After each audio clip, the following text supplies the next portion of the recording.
Hello everybody, I'm Lorenzo Marchessi and I'm here right at the beginning of this video we're about to watch to remind you to subscribe to my channel. It's very helpful if you do, and also please tell your friends, your family members, and share it if you can. Love to hear your comments and feedback, but just want to make sure you subscribe. Thanks for watching and we'll see you soon.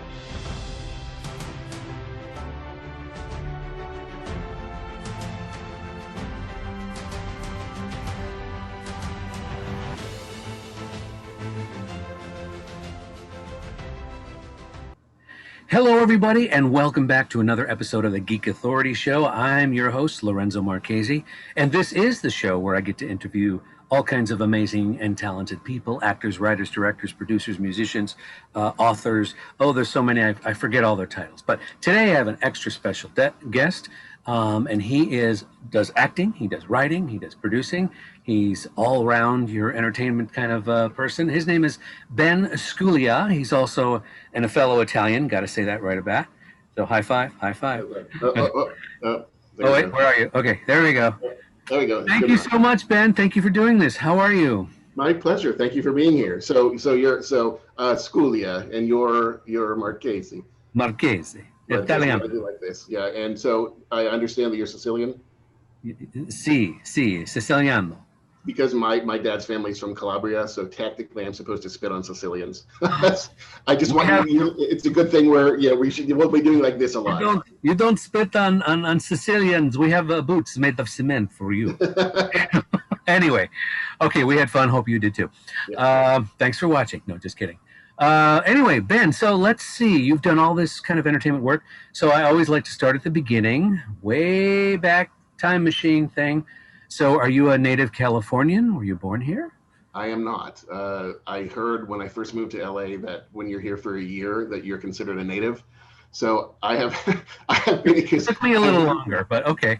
I have been here for almost 26 years. From Pittsburgh, Pennsylvania.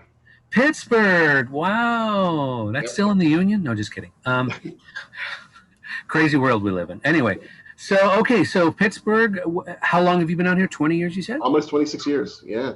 Were you doing theater or entertainment back in Pittsburgh? Time has no meaning in the age of Corona. Yeah, 92, so almost 30 years. Almost 30 years. Wow. But you came out here when you were one, right? Anyway. One or two, yeah, right around there, thank you. So what did you do? Did you do theater back there? Any kind of productions or? Not really. I studied writing in college, and then I moved right after I graduated. So I did do some theater in college, but just a few cabaret shows and things like that, but nothing. In high school I did. We had a pretty robust theater program in high school. My college at the time didn't. I think they're a university now, so they probably do. But yeah, at the time I didn't. So I didn't get into that until after I moved out to LA. Okay, so when you came out here, did you have the specific ambition of like theater on stage or directing film, or what was your goal when you first? Oh, I was going to become an Oscar-winning screenwriter in 5 years. And just heads up, that didn't happen. Okay. Wait a minute. I think you're like 5 people behind me in line for that. So I can relate. Okay, so what did you do? What did you do when you got out here? I had an eye-opening experience. I was, bright-eyed and bushy-tailed, and I thought I had in Pittsburgh. I had sent probably 50 at least query letters to get a job, and I got one response, and I had that one interview when I came out to LA, and it was an absolutely disastrous interview. And I was stunned. I spent all my money on my first and last month's rent, and then my second month's rent, and then I had no money and no job. So I just, I had a hard time, and eventually I found work, but all I did kind of was work, and you mean work outside the industry? Outside the industry, yeah. And It was rough. I wish I had jumped into theater immediately because it would have helped me, I think, Okay. deal with all the stress. I didn't know anybody. I had no contacts. I had no money. I didn't have a car. I didn't, you know, it would I have can been tough. relate. I can relate. So what theaters did you get involved with when you moved out here? I mean, and still I, are involved with? I at the time, see, again, I should have done this. I don't know why I didn't, but the Open Fist Theater Company was right around the corner at the time from where I lived in Hollywood. And a few years after I moved, my very first play reading ever was in '96, at the October '96, at the Open Fist.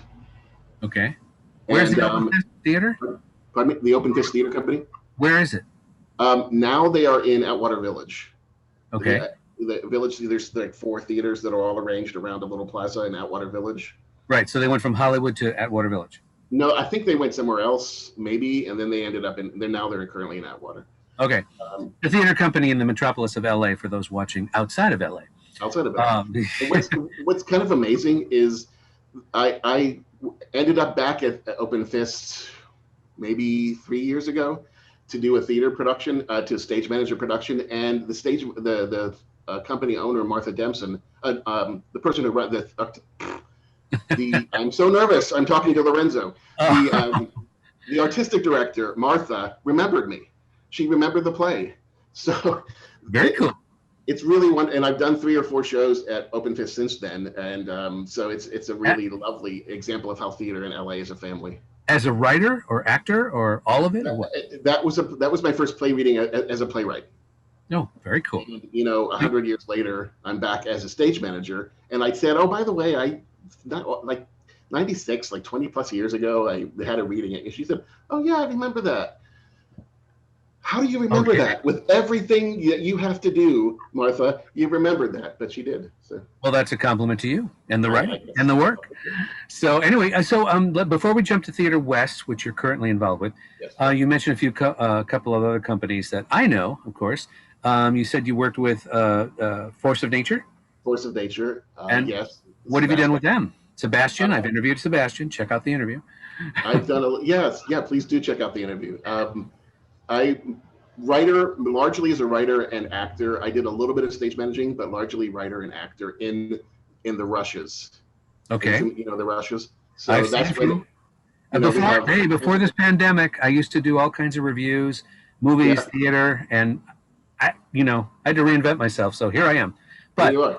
I do remember you said you wrote it, the Harry Potter one, which I thought was amazing. Yes, That was the a Harry fun Potter parody and in it was Rush. hysterical. Um, For people that don't know, rushes are uh, cast and directed and rehearsed and put on in less than a month. So everybody, all the writers and actors and directors meet, and they're randomly assigned, and then they are randomly given like a theme and a prop that they have to base a 10-minute play around, and you have a week to write it, and then you're off to the races. And so that one, yeah, that was based on Harry Potter, like 7 short plays based on the 7 books. right. And what's that So time yeah, frame again? From start to finish? How long does that take before you told about it and perform? about 4.5 weeks. Okay. So And, from and from then beginning, so the play only gets written in less than a week, and then the actors and the director have about 4 weeks or so to rehearse and get off book and stage it however they want, and then we're on for one weekend. Yeah, it's guerrilla theater, and it's a great theater exercise. It's and very high adrenaline. the actors are on board and everybody's like, because you gotta Oh yeah, technically you gotta everybody knows, stage it and and direct it. everything. And I thought I probably would rethink this. But for my Harry Potter one, I thought I would do an action film, like an action version, in 10 minutes. I don't know what I was thinking, but I had my characters searching the room of requirement to look for the prefect badges that they had to bring to the Order of the Phoenix to prove their loyalty. But Wow. one of them betrayed them, and he wanted to take the badges to um, the Umbridge, Professor Umbridge. Oh, bridge. Okay. So they have a battle, And that turned out to be so much more complicated than I expected. I have a lot of respect for the directors and the stage managers and the actors who all put it together. Well, even technically, the That was lighting, ambitious. all of it, the music, that was all pretty well done. Yeah, it was the first rush that we did that sold out before we opened. All right, let's since we're talking about them, let's jump to these real quick. This is a rush, right? This is a rush. This is a rush that we did at Force of Nature. That's such a great photo of based on fairy tales, and the premise was we had to. It was taking place in Happily Ever After.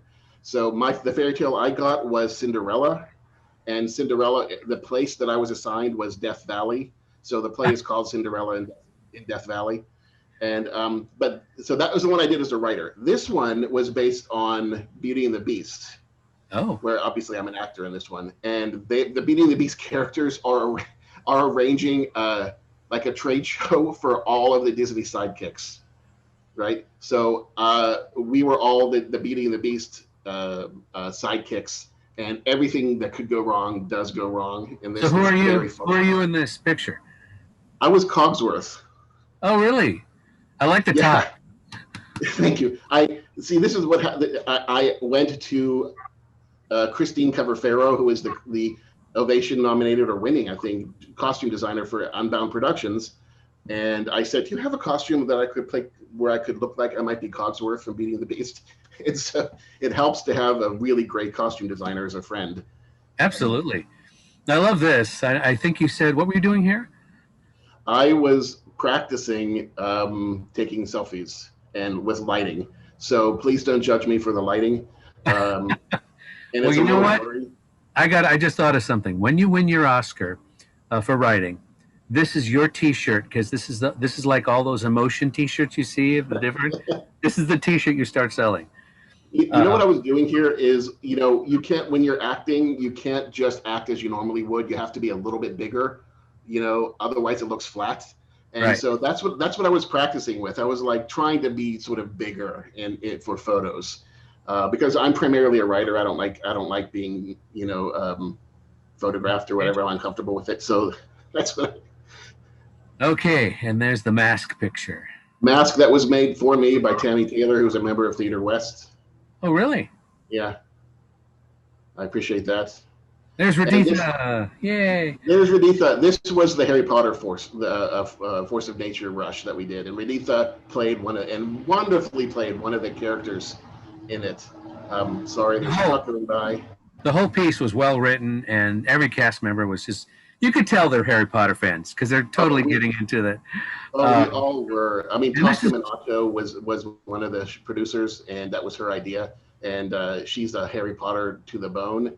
And right. So this was. Well, this is a behind the scenes picture, right? This is you guys just kind of taking fun shots, right? Right. We were rehearsing. This was the technical rehearsal. I think this might have been the day before we opened. Really? Because we only have, literally, this was like the day before we're performing for an audience, and that's what Rush is about. Wow. Yeah. Very cool. So those are the pictures you sent me. Okay, so when have you done anything with Worst Ever Productions or? I did. The good old India. I was in their very first show at Actors Workout in North Hollywood. They did like a radio production. What would you do there? I was the announcer in a tuxedo that opened the show, and I was there. How fun! I played. I can't remember. I'm sorry, Andy. I can't remember the character's name, but I played like an old Jewish man who was bickering with his wife. Yes. About an hour into the show. Right. So yeah. How fun was that? That was so much fun. Again, that's like high wire theater. We did not rehearse a lot. So it was there's a lot of improv in it. And I did, and the sound effects. I remember the sound effects. And there was somebody in the background doing sound effects, right? That's right, practical sound effects. Yeah. Yeah, that was fun because it was supposed to be a radio production, but it was right. And they had an audience to watch it, and so the audience was part of the show. Yeah. And just so you audience people watching this, I did interview Andy as well, so go check out that interview. Worst Ever Productions, as well as he's part of one of my first ever making entertainment shows that I just started. They did the 72-hour. Was it them? Yes, they did the 72-hour thing where I guess in 3 days they put together an entire Zoom production. So, Right. Okay, now let's jump to your involvement with Theater West. Yes. When did that come about? I've done up until the pandemic. I have been a stage manager for dozens of shows for Hollywood Fringe Festival every Oh, year, and down so in Hollywood on Santa Monica? it's all of the theaters, the independent theaters that are in Hollywood itself. Right. Okay. Every June, would they have it's one of the largest arts festivals in California, and there's something like 300 or 400 shows that go on every June. And trust me, as a reviewer, it's hard to see them all. Yes. Again, it's a lot of high wire theater for sure. And I think one of the publicists for one of the shows I did there told me that Theater West was looking for a stage manager, and I applied for the job and didn't get it. and then the person they hired didn't work out, so they called me back and said, would you consider coming back? And so I did. It was a production of The Petrified Forest, which was really, really well done. But it was very complicated. It was 16 actors. There was a lot of sound effects. And I just found a home there. Wow. You know? How long ago was that? That was 2014. 2014. And Theater West was founded. It's the oldest membership company in Los Angeles. So it was founded in 1962-ish, 62 or 63, by actors who came out from New York to work in film or TV. One of our founding members was Betty Garrett, who you might remember from Laverne and Shirley and so on. And they missed doing theater, so they formed Theater West. And we have many illustrious members. It's been operating ever since, and it's very democratic. So if you want to jump in and do something, you can. And so they had a lot of people at the time. They had a lot of people that wanted to act but not stage manage. So there was an opportunity there. There's a membership, though. You have to be a member, right? It's a membership company, yeah. Right. Okay. I've heard Ed Asner. I've seen Lee Merriweather. A whole bunch of Lee Merriweather is one of our illustrious members. Ed Asner, Lloyd Bridges. Bo Bridges too. I think I saw something with Bo Bridges. Oh, excuse me, not Lloyd. I'm sorry, Bo Bridges. Yes, and Jim Beaver has done a number of shows there. So yeah, we have quite a few illustrious members.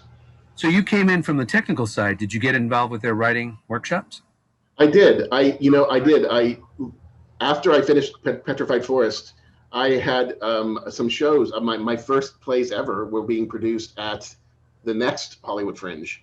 And at the time, Theater West was having a short play festival. So I wasn't a member yet, but I asked if I could submit the plays, and they said I could, and both plays were accepted.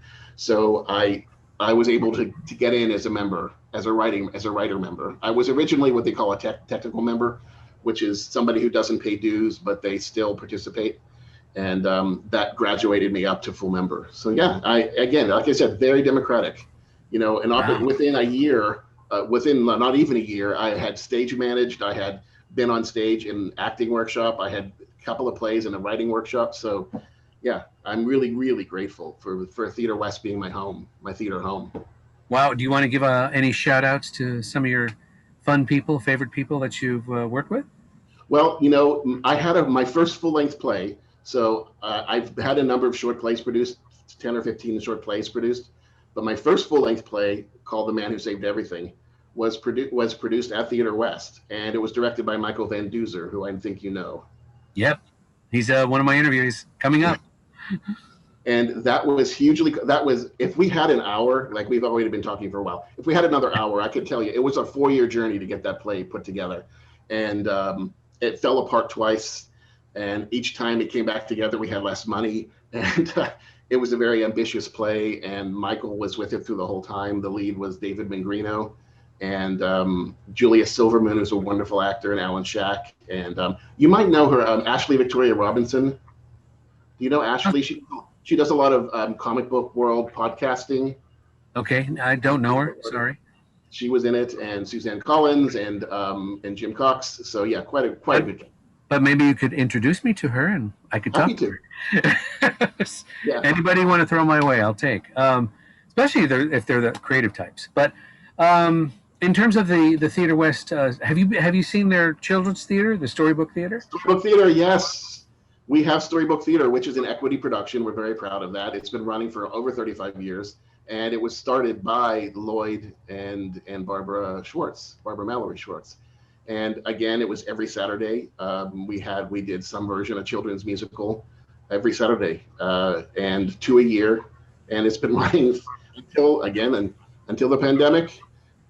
Okay, and here we are. We're at Theater West. Yes, until the pandemic, it's been running every Saturday. So yeah, this is If you want to go back one or two, Oh, you can. this is automatic. Yeah, where do I? You want to go back here?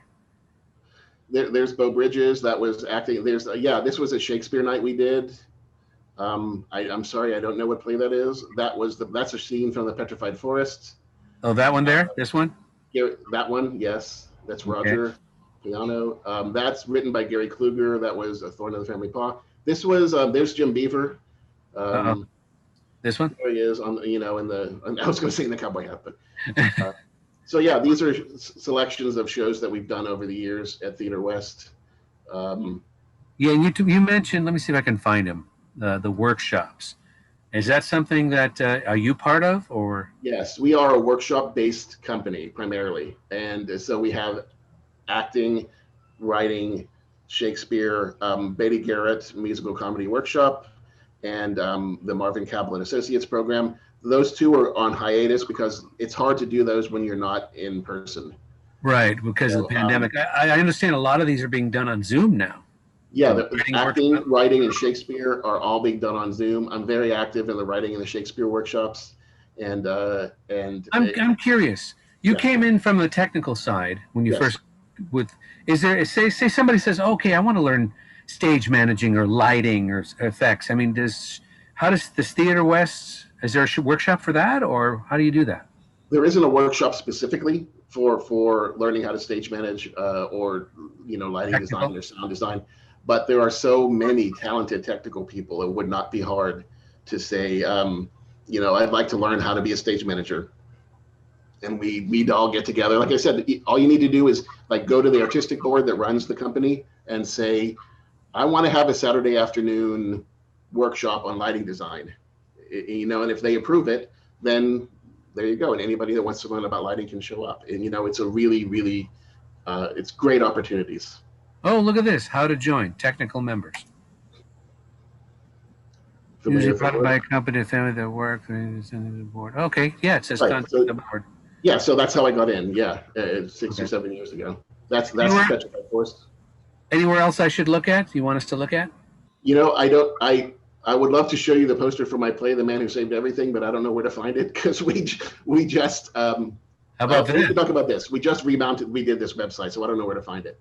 But this was what I was working on most recently at Theater West, and it kind of hurts my heart a little bit because this is such a good show. Our Man in Santiago was written by Mark Wilding, who is an Emmy-nominated producer and writer. He's on The Good Girls right now on Netflix and NBC. And this is his first full-length play. It's a comic drama. As you can see, we had 3 really great reviews. And it's such a good, solid show, great cast. And we happened to open right the actual weekend that the lockdowns were imposed. In March. In March. Wow. So we had 2 previews and 2 performances, and then we had to close. Wah, wah. Am I correct that I think it was Michael Van Duzer told me the sets are still there? You're ready? Sets are still there. You're ready to go? We are all really grateful to Theater West for saying to us, look, whenever we can open again, we're going to remount the show, and the cast is all committed to it. Coming back to it whenever we're able to safely reopen. There's so many moving parts, Lorenzo, in figuring that out. It's not just making it safe for the actors, but it's also for the audience. Right. We're really lucky at Theater West in that we have a nice sized house, so we could probably, distance an audience, but can we afford to have 20% capacity? This is when you have to really earn your stripes as a producer. That's interesting. Let's talk about that. So as the pandemic, as a theater person, how do you see the pandemic evolving theater in the future? Because a lot of people are concerned if they don't get both vaccinations or, and then that curve thing, 80% of the planet has to get the, to Right. make the pandemic disappear or go away, whatever. How do you foresee theater like in December of this year? Well, I'm Michael Van Duzer and I actually are both part of a group called ATLA, which is Alternative Theater Los Angeles, and it was formed in the wake of the pandemic lockdowns, and it's formed of artistic directors and creative people from about 60 different independent theaters in Los Angeles, and we meet every other week. And we had a virtual theater festival a few months ago at the end of the year, and believe me, this is the topic of conversation. Not only the pandemic, but AB5, which I don't know if you're familiar with, but What is it that? was a piece of legislation that was passed in California that was intended to convert Lyft and Uber drivers from gig workers to full-time employees. Okay. But before we'll get into politics, we don't want to get into politics, but it had the effect of hurting a lot of independent theater companies and arts organizations because they cannot afford to pay everybody. AB5 says you have to pay everybody minimum wage for every hour of work they do. Everybody, actors, box office, lighting designers, directors, everybody, and nobody can afford that.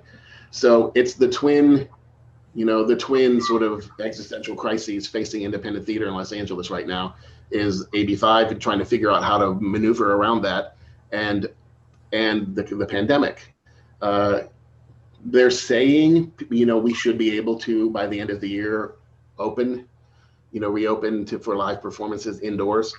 But it's really in California and Los Angeles County, we are at the bottom of the list. And that doesn't cover just theater. It's also live music. It's also comedians, Right. people that The do that. Hollywood Bowl, everything. Yeah. Yeah. I'll be honest with you. I don't want to be too pessimistic, but it's grim. Right. It's grim. I agree with you because at one point LA was leading the nation in being safe, and the pandemic was, Yeah. and then all of a sudden we became number one, and I'm like, Number one. uh, And for so I'm sure in March, all theater dried up overnight. right. In fact, our band at Santiago, we were one of the last productions in the entire city to be still open. For those two performances that we got, our publicist said, "No wonder you're sold out. You're the only show in town," literally. So That for would be Phil, right? no, that wasn't Phil on that one. Not on that Oh, one. oh, But we love Phil, but he wasn't the publicist on that one. But oh, for like 3 months, nothing happened. 3-4 months, and then people started pivoting to Zoom, which is this very odd hybrid of theater and film, TV acting, and we are all still adjusting to that. Weirdly, Lorenzo, it's had the weird side effect of opening our audiences up to a worldwide, opening us up to a worldwide audience. So we have a broader audience potentially than we ever have before, which you're is talking about Zoom, right? Because Zoom. of Zoom. Yeah, Yeah. Okay. because normally it's something like like Force of Nature, that's actors workout in NoHo, which is no shade, it's about the size of a closet.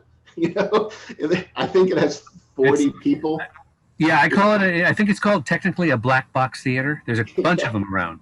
bunch of them, Uh, many of them. It's tiny. So normally maybe 150 people would see you in a weekend, but if you put it on Zoom, then potentially any number of people could see it. That is a strange side effect, but that's what we're all adjusting to now. and make sure you always put that little donation button on there to help the theater Oh continue. yeah, oh yeah, we all But know that. you brought up a point that started making me think.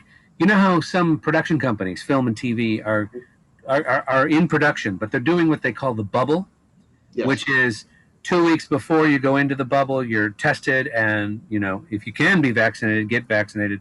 Otherwise, you go into the bubble and you never leave the bubble until right. you're done with your part is done in the project. Do you foresee theater being able to do that? I don't see how. I mean, first of all, this is a non-union theater. This is independent theater.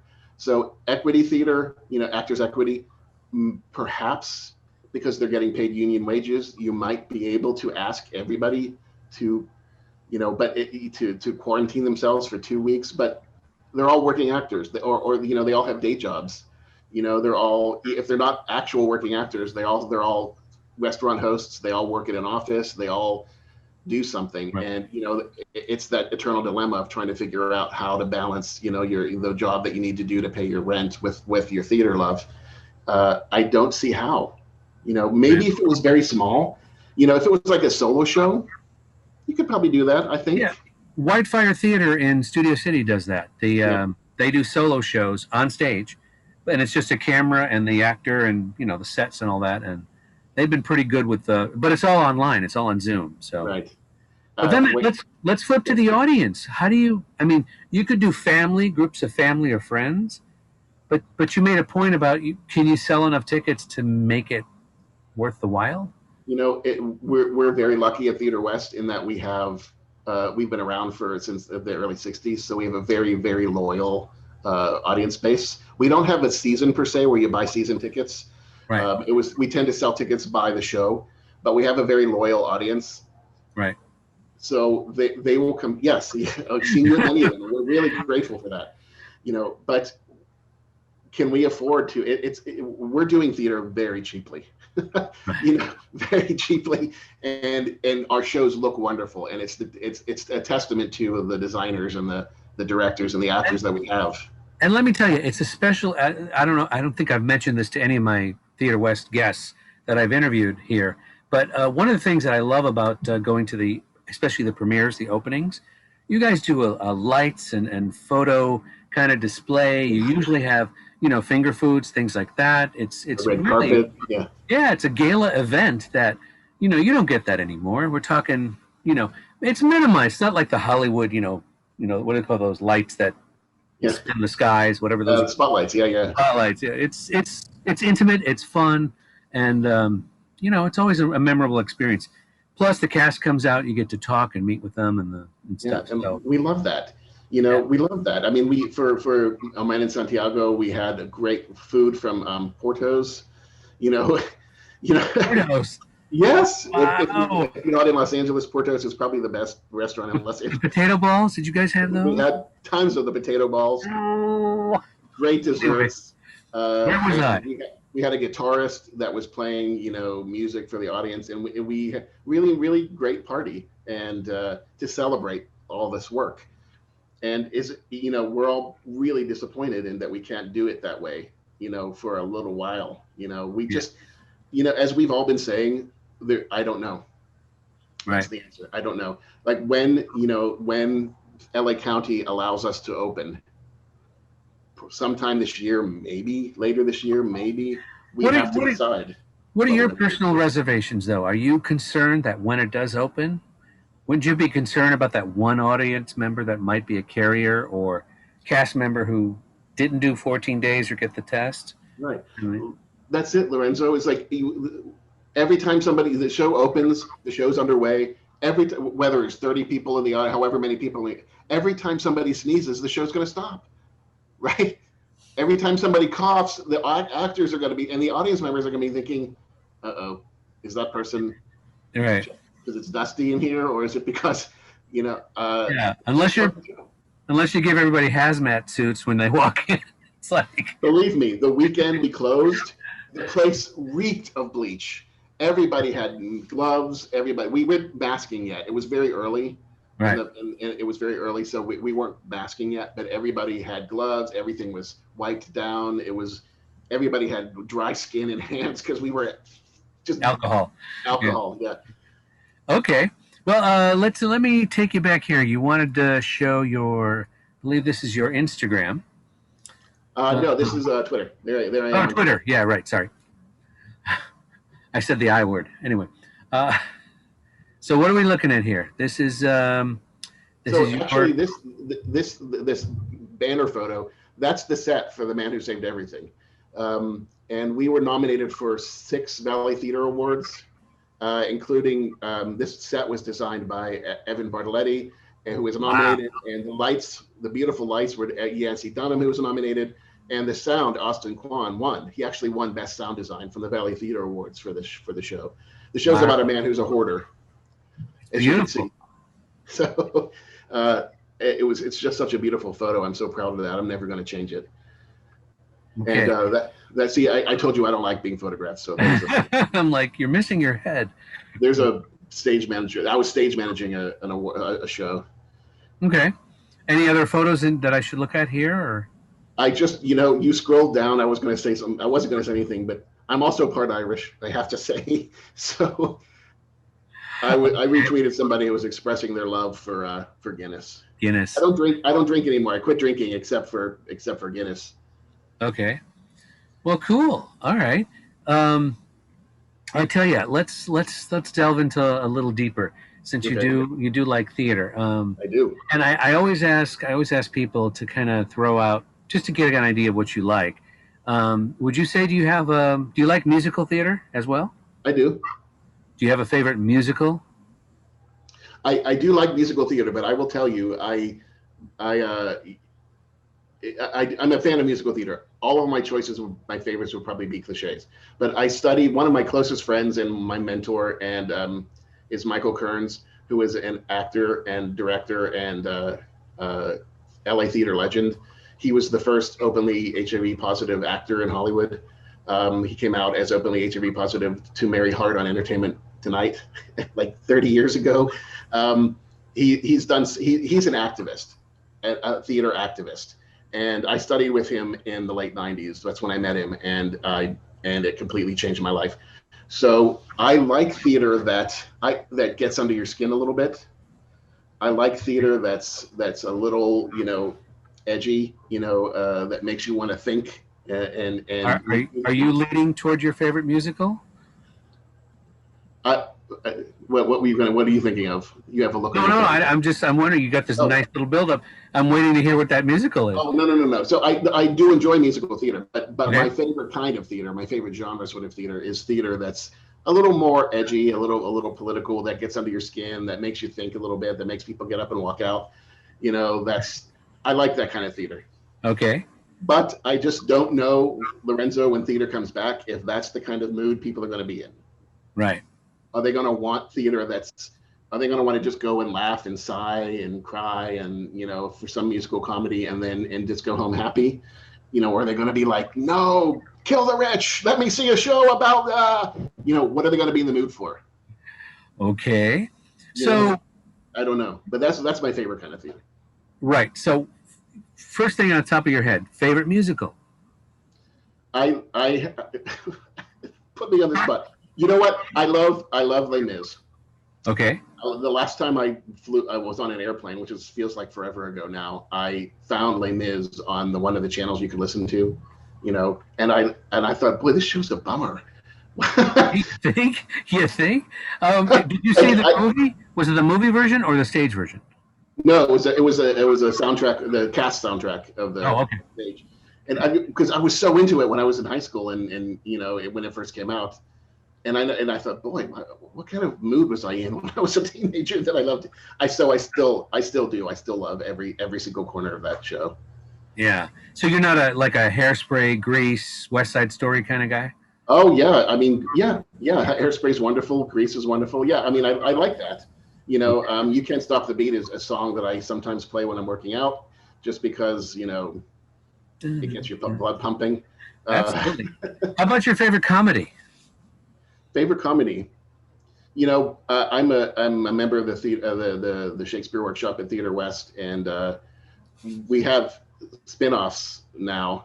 We have, because the workshop is so popular, we have a group called the Blushing Pilgrims, and we did our first show, which was Comedy of Errors, a couple of months ago, which was on Zoom, and I kind of knew the show, but I didn't really, and so this was the first time I really dug into it.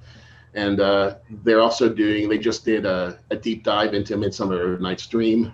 That's my favorite of Shakespeare comedy. So yeah, Shakespeare comedies I think would be my favorites. And now I'm kind of looking around. Like right now we have coming up, Blushing Pilgrims is going to do Macbeth, which is not a comedy, but I'm interested in very much so. It's funny because some of my comedy classics are some of the older ones.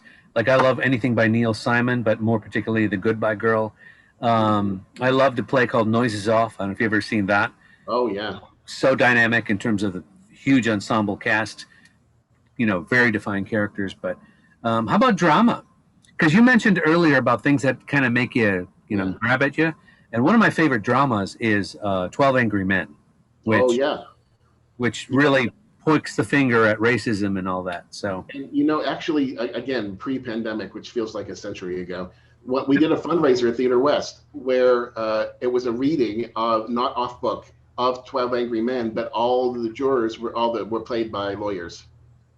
oh, really? Yeah, Real lawyers? real lawyers. Yeah.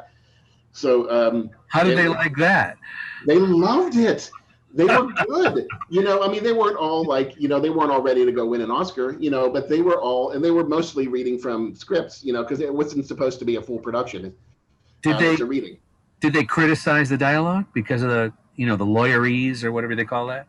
I don't know. I just watched it as a audience member, but Oh, it was so good, and it was great because they had to bring in their friends and family, so they were all, the audience was filled with their friends and family, and everybody was cheering and all the dialogue and everything, and it was did they really have a fun. did they have a Q&A after that? Yeah. Mhm. Oh, I would have loved to have been there for that one. Wow. So Okay. again, what we were planning is something similar. I think Frankenstein. There's a stage version of Frankenstein. I think, and all the actors are going to be played by doctors. Wow. Wow. Yeah. That'd be So, interesting to hear. Okay. but again, that was pre-pandemic. So, what I really enjoyed though, another a company that I'm associated with is Force of Nature Productions, and they do immersive theater. So site-specific theater. So they have a show called Wicked Lit that they used to do every year for Halloween, Mhm. and up until here I say it again, pre-pandemic, it was in Altadena at the Mountain View Mausoleum and Cemetery, which is one of the oldest cemeteries in Southern California. If you watch any kind of like CBS crime procedural, you've seen scenes set in the cemetery at Mountain View. But it's an incredibly haunted mausoleum, and we would do a show there. And there's three shows held together by what's called a frame, so a fourth show, and it runs three times a night. And the audience members go from show to show to show all throughout the mausoleum and the cemetery. They just go back and forth. And I was the stage manager for that, which is incredibly complicated and so much fun because you have to kind of make sure everybody is in the right place at the right time for all the stuff we're doing, because they're all horror theater. So there's lots of blood, there's lots of ghosts, there's lots of murderers. And the property management is okay with all that?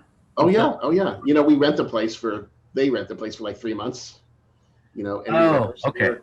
And so we traipse all over the mausoleum and the cemetery doing these ghost stories at And that night doesn't on creep you out Halloween. a little bit? Totally, oh my gosh. I'm like, ooh, no. That's Anyway. fun because the audience gets to be part of the show. They get to travel around and be in an actual environment. It's a So it's an one. immersive It's theater immersive. experience. So you're And right. is there dialogue? Is there acting? Or is it Oh more yeah, scary? it's three short plays, and then the fourth play, which kind of ties it all together. And there's actors at each one, so there's 40 or something actors. So there's another 40 or so crew members that are all running all over the place behind the scenes, trying to pull this all off. It is so much fun. And it I'm runs down every night during Halloween or what? Yeah, it's no, it's like Wednesday, Thursday, Friday, Saturday, Sunday Okay. ish. And it's performed three times a night. So by the end of a month, you've done the show probably 100, 150 times. Wow. It's so Good. Yeah. crazy and so much fun. Because sometimes it rains, sometimes there's coyotes running through the Right. scene, sometimes there's fog and you can't see where you're going. It's really, and it's a Wow. haunted mausoleum. So if you want to go see a show, a horror theater inside a haunted mausoleum on Halloween, does it get any better? Wow. Does it get any Yeah, better? I'd be That's kind of creeped out. Okay. So listen, if somebody's watching this show, listening to you, and they've heard you do all the theater you've done and stuff, and you're writing, you've written plays, you've had them produced, seen them produced, obviously gotten some great reviews about them. What would you say to somebody out there who's considering the process of doing theater or writing for theater or even acting? What kind of words of wisdom? Well, there's never going to be a right time. you know, there's never going to be a right time. So if you're pondering it and you're sitting at home thinking, how am I going to pay my rent and my phone bill and also do theater? I assure you, that's what we all ask. every with every show, as a producer, as a stage manager, I have to cast black magic spells to coordinate everybody's schedule, and then somebody will call and say, I need to pick up the shift. I can't come to rehearsal, so it's never a right time. You just have to dive in. You just have to find a place. Like Theater West is a membership company, so you have to audition to become a part of the company. But there are other companies like Force of Nature, here in Los Angeles, where you just have to indicate an interest, and a willingness to dive in and learn really quickly, So you just have to decide this is what you want to do, and jump in. Wow. And would you say that the persistence of, like you had mentioned, I'm assuming the audition part at Theater West is for acting, but do writers have to do the same thing, submit their work, or just Yes, show interest? absolutely. Writers have to submit 2 scripts, I believe. And one or two, I don't remember exactly. It might have changed. It's been a minute, and then those are assessed by professional playwrights, at Theater West, and then they make a determination if that person's ready to join as a writer or not. Oh, okay. So it's pretty open to based on your interests mainly, is what I'm hearing. Oh, to join Theater West, or just in general? Yeah. Well, both in general and Theater West. Oh yeah, auditions are only once a year. But yeah, if you want to act, if you want to be a writer, if you want to be a director, it's open to that. Yeah, absolutely. There's different processes that you have to go through, but they are assessed by people. That's what makes Theater West the quality of work so high, is that you're assessed by people who work in the field, who are experienced theater actors, theater directors, theater writers, and then so you have to kind of audition for them or present your work to them, and then they figure out, if you're right, if you're ready to join, but there are other companies where you don't have to do that. You can just throw yourself in and gain experience that way. And most everybody, like Theater West, has their online pages, so you can pretty much find out, what you need to do or who to contact. Yeah, exactly. I think Michael Van Duzer, actually, we talked about him earlier. I think I could be wrong. Sorry, Michael, if I'm wrong, but he's currently the person that's in charge of coordinating that.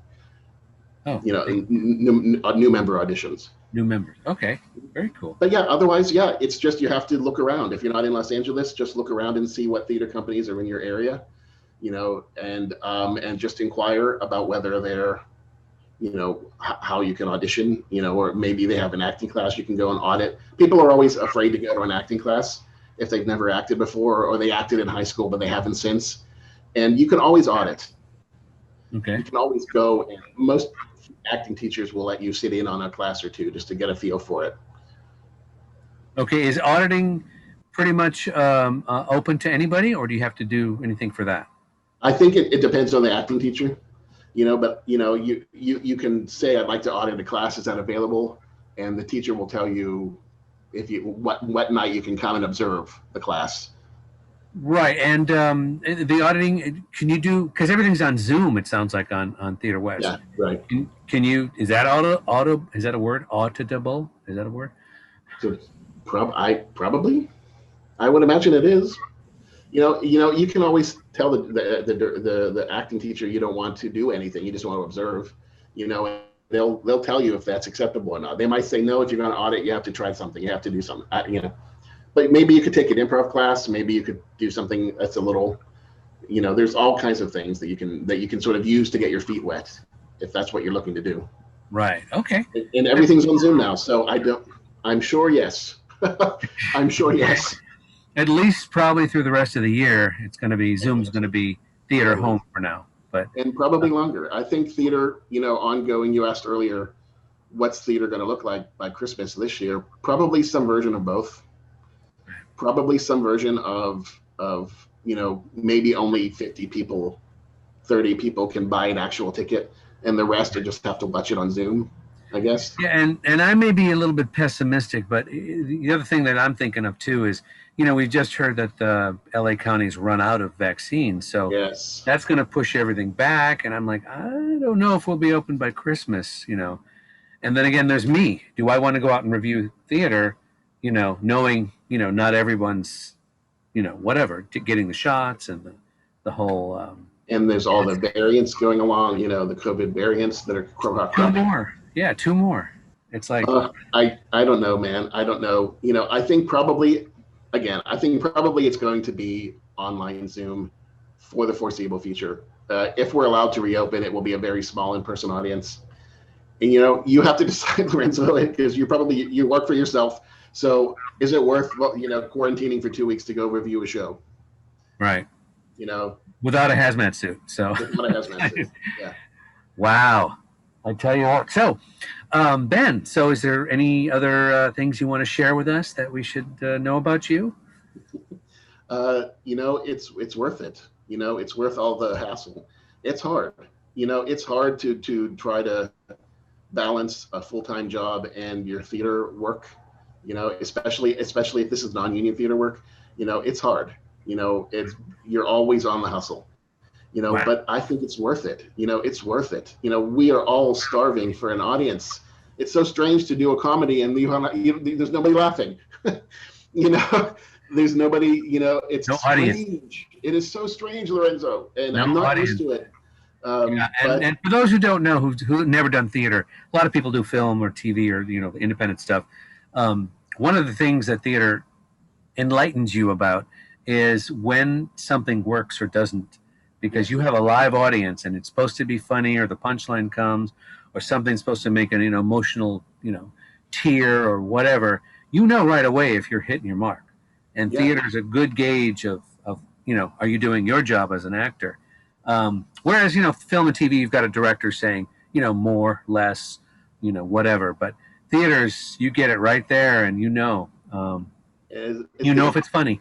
Right, as they say in film, you only have to get it right once. And True. Theater, you have to get it right every night. Right. So, and it's harder to hit that button every night. Whereas film, it might take you 56 takes, but at one point you'll get it. So, but nobody's going to see the other 55 takes. They're only going to see the one time that editor might. He might not like you. It's so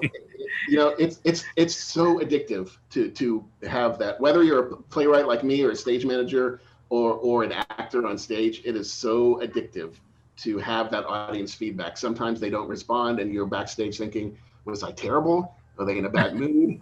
Is there some news breaking right before they came into the theater that I didn't hear about?" Or sometimes they, like you said, with a laugh line, you'll say something, the audience will crack up, and that's not a laugh line, but they thought it was funny. Right. That's wonderful, and I crave it, and to not have that is really, really hard, right now, in 2020, 2021. But it's worth it. Sometimes I think, because this Zoom format for theater is so strange, because we're not acting off of each other. If I'm acting in something, everybody's in their homes spread across Southern California. They're not together on stage, and we were like, am I looking in the right direction? Am I looking up at the right person? Where am I? That's hard too. We missed that. And don't forget the green screen. That's your, the new set is a green screen. So right, that's it. But it's I think ultimately though, it's worth it. It's worth it. All the extra effort. Right, because it's just there's nothing like it. Put your heart into it. Give it your heart and soul. And I think you'll be pleasantly surprised at how fun and educational. Plus, you're making a community. It's all a community process. You're absolutely. Unless you're doing a solo show, it's even those. It's not just yourself. So. But it's not at all. It's so much a group effort. And like when I was stage managing like Wicked Lit, I was in this tiny little trailer like this, in way off somewhere by myself in the dark, but listening to it on headphones. And they're in the mausoleum over there. And I can see the lights flashing, and I know that's when the ghosts show up. And then I know in a minute, if everybody's doing their job right, the audience is going to scream, right? Because that's when the giant snake attacks. And so I hear the audience go, ah! That is the best feeling. Right. Or like Storybook Theater at Theater West. When I see these little kids, these little 5 and 6 year olds who have never been in theater before. This is their first show, and they're just standing on their seat, jumping up and down because they want Prince Charming to kiss Cinderella. Or or Prince Charming asks them to come up on stage and say, "Can you help me Can decide you on help me? Cinderella's slippers?" Yeah. Not only that, but get this. Okay, parents, don't cringe or whatever, but you bring your kids to Theater West Storybook Theater, and you're going to have a great time too, because these scripts are written with a little tiny bit of adult innuendo, and I don't mean bad. I No, no, mean no, no. just kind of double entendre thing where like it goes right over the kids' heads, but Right. the adults are like, "Oh my God, that's too funny," because they have Yeah. no idea. So And to know that you were a part of that in some way, yeah, is really, really fulfilling. It's wow, nice.